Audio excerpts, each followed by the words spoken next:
김수진 참고인님, 네.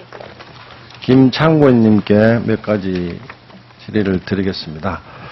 지금 변호사 개업하신 지 한 18년 정도 되시죠? 예, 만 20년 되었습니다. 아, 그렇군요. 처음 개업할 때 전국에 변호사가 몇 명 정도 있었습니까? 20년 전에? 몇천 명밖에 안 되는 걸로 알고 있습니다. 아, 몇천 명요? 네. 지금 2015년 현재는 몇 명 정도? 2만 명이 조금 안 되는 걸로 알고 있습니다. 예.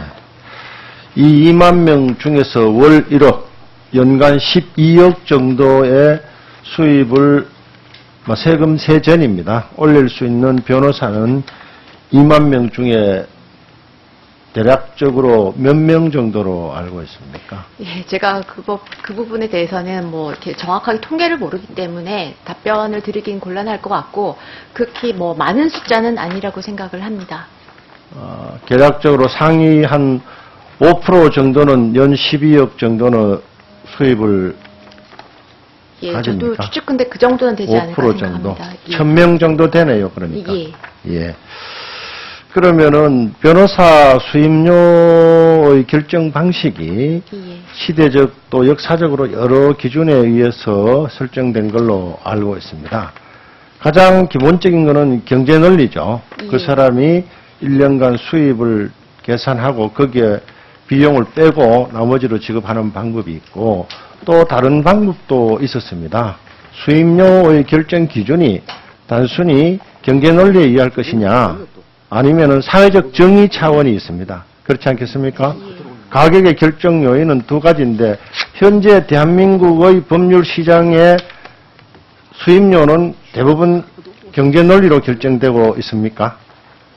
예, 경제 논리로 주로 결정이 되고, 기타 뭐 부가적인 요소들이 또 더해져서 수임료가 결정된다라고 생각을 합니다. 우리 김 참고인님 개인 생각에 현행 수임료의 결정 기준이 큰 문제가 없다, 지극히 당연한 시장경제 원리에서 결정된다, 이렇게 생각을 하십니까? 예, 제 개인적인 생각으로는 수임료는 그 수요자와 공급자의 어떤 합의, 계약에 의해서 정해지는 것이기 때문에 시장 경제 논리에 의해서 정해지는 것이라고 생각합니다.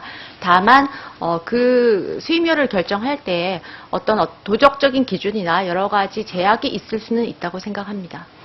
전관예우라는 이야기가 계속해서 나오는 가장 큰 이유는 변호사의 수임료가 순수히 시장경제에 의해서 결정된다면은 전관예우라는 용어가 나올 것 같습니까? 그런 용어가 필요 없을 것 같습니까? 순수하게 시장 경제 논리에 의해서 말씀을 드린다면 전관예우라는 표현은 나올 수 없다라고 개인적으로 생각합니다. 그렇습니다. 예. 전관예우라는 이야기가 계속 나오는 이유는 가격이 순수한 시장의 수요 공급에 의해서 결정되지 않기 때문에 그런 이야기가 나온다고 추측이 가능하겠죠. 예. 예. 우리 일반 국민들은 세 개의 문턱을 넘기가 너무나 힘듭니다. 첫째로 과거에는 병원의 문턱이 너무 높았습니다. 건강보험제도라는 사회복지제도가 있기 전에는 아파도 병원에 갈 수가 없었죠.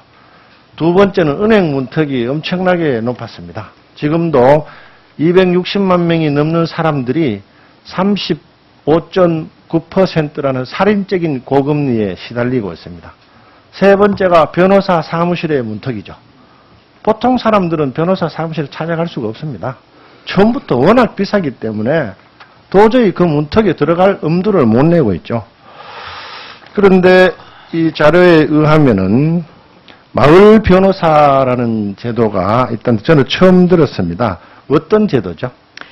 예, 변호사들이 굉장히, 이제, 과거에 비해서 수적으로 증가했음에도 불구하고, 변호사들이 어떤 특정 지역에 대부분 몰려 있는 상태에서 변호사 시장이 이제 수요 공급이 맞지 않아서 굉장히 변호사들 입장에서 곤란을 겪고 있다고 하지만, 국민적인 시각에서는 사실은, 변호사를 지금 말씀하신 것처럼 만나기가 어렵고, 변호사를 여전히 대하는 문턱이 높다 보니, 지역으로 마을 변호사 제도를 도입해서, 아주 시골까지도 그 변호사를 쉽게 접하고 상담하고 할 수 있도록 그 지역을 연계해서 마을 변호사 제도를 시행하고 있습니다. 그 부분은 이제 법률 홈닥터 같은 제도도 마찬가지로 법률의 문턱을 낮추기 위한 법률 소외 지역에 대해서 법률 서비스를 제공하기 위한 그 시책에서 지금 정책이 유지되고 있는 걸로 알고 있습니다. 이번 청문회에서 회자됐던 용어가 상담, 자문, 소송, 대리 이 세 가지였는데 마을 변호사들이 주로 수행하는 업무는 이 세 가지 중에 어디 분야입니까? 주로 상담과 자문이 위주가 될 것이고요. 상담과 자문을 거쳐서 이제 뭐 소송까지 가야 하는 부분까지는 또 법률 홈닥터 제도나 또 마을 변호사를 통해서 또는 법률 구조공단을 통해서 국민이 법률 서비스를 받을 수 있도록 연결되도록 지금 정책이 시행되고 있습니다. 전국의 마을 변호사들이 몇 분 정도 계시나요? 예, 제가 지금 마을 변호사가 수적으로 몇 분이 되는지는 정확하게 파악을 하고 있지 못하고 있습니다. 지금 의료 분야도 사각지대를 해소하기 위해서 공중보건위라는 제도를 국가가 운영을 하고 있습니다. 이거는 순수하게 국가가 아닌 변호사 단체에서 운영하는 제도입니까? 마을 변호사 제도에 관해서 말씀하시는 예, 겁니까? 그렇습니다. 아닙니다. 그거는 이제 변호사 단체에서 하시는 거라기보다는요. 법무부에서 그 법률의 소외계층, 법률의 문턱을 낮추기 위한 정책 사업의 일환으로 실시하고 있습니다. 그 정책 사업을 하게 되면은 변호사님들이 자문도 하고 상담도 해줘야 될 텐데 거기에 예. 대한 대가는 어떻게 지급을 받고 있습니까? 예, 그 부분에 관해서는 그 국선 변호인처럼 네. 국가에서 수당을 줄 수 있는 부분으로 지금 아직 그 부분에 대해서 지금 얘기가 진행이 되고 있는 걸로 알고 있습니다. 수당의 형식으로 받고 있지 않나? 제가 그 부분은 정확하게 알지 못하고 있습니다. 아, 그러면 우리 참고인께서는 예. 실제 마을 변호사 역할은 하시진 않았고요. 예, 저는 마을 변호사의 인재 풀에는 들어가 있지 않습니다. 네. 그리고 아동학대 예방 및 피해 아동 보호 분야는 직접 관여를 하고 계시나요? 예, 그 부분에 관해서는 제가 2013년 5월부터 법무부 정책위원으로 활동을 했기 때문에 그 아동학대 범죄 처벌 특례법 제정과 관련된 부분이라던가 그 아동학대 피해자와 그 여성 성폭력 피해자 보호를 위한 국선 변호인 조력제와 진술 조력인 제도 시행에 관련돼서는 그 정책 회의에서 관여돼서 잘 알고 있습니다. 언론 보도에 의하면 아동학대를 하는 가장 비중이 높은 주체가 부모라고 알고 있는데 사실입니까? 예, 저도 그렇게 알고 있습니다. 그러면은 부모들이 아동을 학대하는 가장 큰 이유는 경제적인 이유, 또 어린아이가 말을 잘 안 듣거나 성격이 이상한 경우, 또 기타 등등으로 구분할 수 있을 텐데 아이들이 학대받는 가장 큰 이유는 뭘로 분석이 되었습니까? 기본적으로 가정을 소중하게 여기지 않는 지금 현재 어떤 사회 분위기도 문제가 되는 것 같고요. 예. 그 다음에 기본적으로 이제 아동 학대를 하는 부모들이 좀 그 나이 연령대가 어린 부모들, 그러니까 뭐 이렇게 원하지 않는 상태로 네. 임신을 해서 아이를 출산해서 아이를 키울 능력이 없거나 아직은 책임 의식이 성숙하지 않은 부모들에 의해서 아동 학대가 많이 이루어지고 있다고 생각합니다. 그러면 이 학대받은 아동들에 대해서 어떻게 법률 도움을 주고 있나요?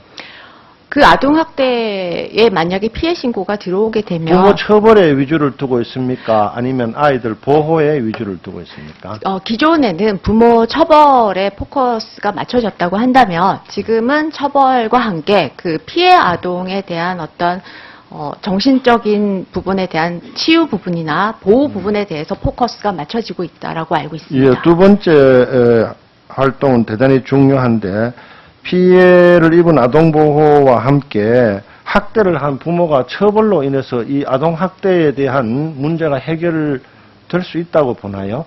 그렇지는 않습니다. 아동 학대를 하는 부모가 여러 가지 이유로 아동 학대 사건이 발생했겠지만 여러 가지 뭐 정신적인 문제라던가 어떤 성향적인 측면도 강하기 때문에 그들에 대한 처벌뿐만 아니라 그들에 대한 치유나 또는 어떤 부모 교육을 통해서 개선을 해 나가야 된다라고 생각을 합니다. 이민자나 탈북민의 경우 한국 국적을 취득한 비율과 한국 국적을 취득하지 못한 경우가 있을 텐데 예. 두 경우의 법률의 보호의 범위가 크게 차이가 나나요? 질문을 다시 한번 해주시면. 한국 국적을 예. 취득한 탈북자, 취득하지 못한 탈북자의 차이점. 예, 일단 그 한국 국적을 취득한 탈북자는 대한민국 국민으로서의 보호를 받는 것이기 때문에 여러 가지 권리 보호를 받을 수 있다는 측면에서 큰 차이가 있다라고 생각합니다. 예. 이 마을 변호사 제도가 더 활성화되고 아동 학대 문제는 훨씬 더 근본적인 예, 감사합니다. 네, 김희국 위원님 수고하셨습니다. 다음은 새정치민주연합 김광진 위원님 질문해 주시기 바랍니다.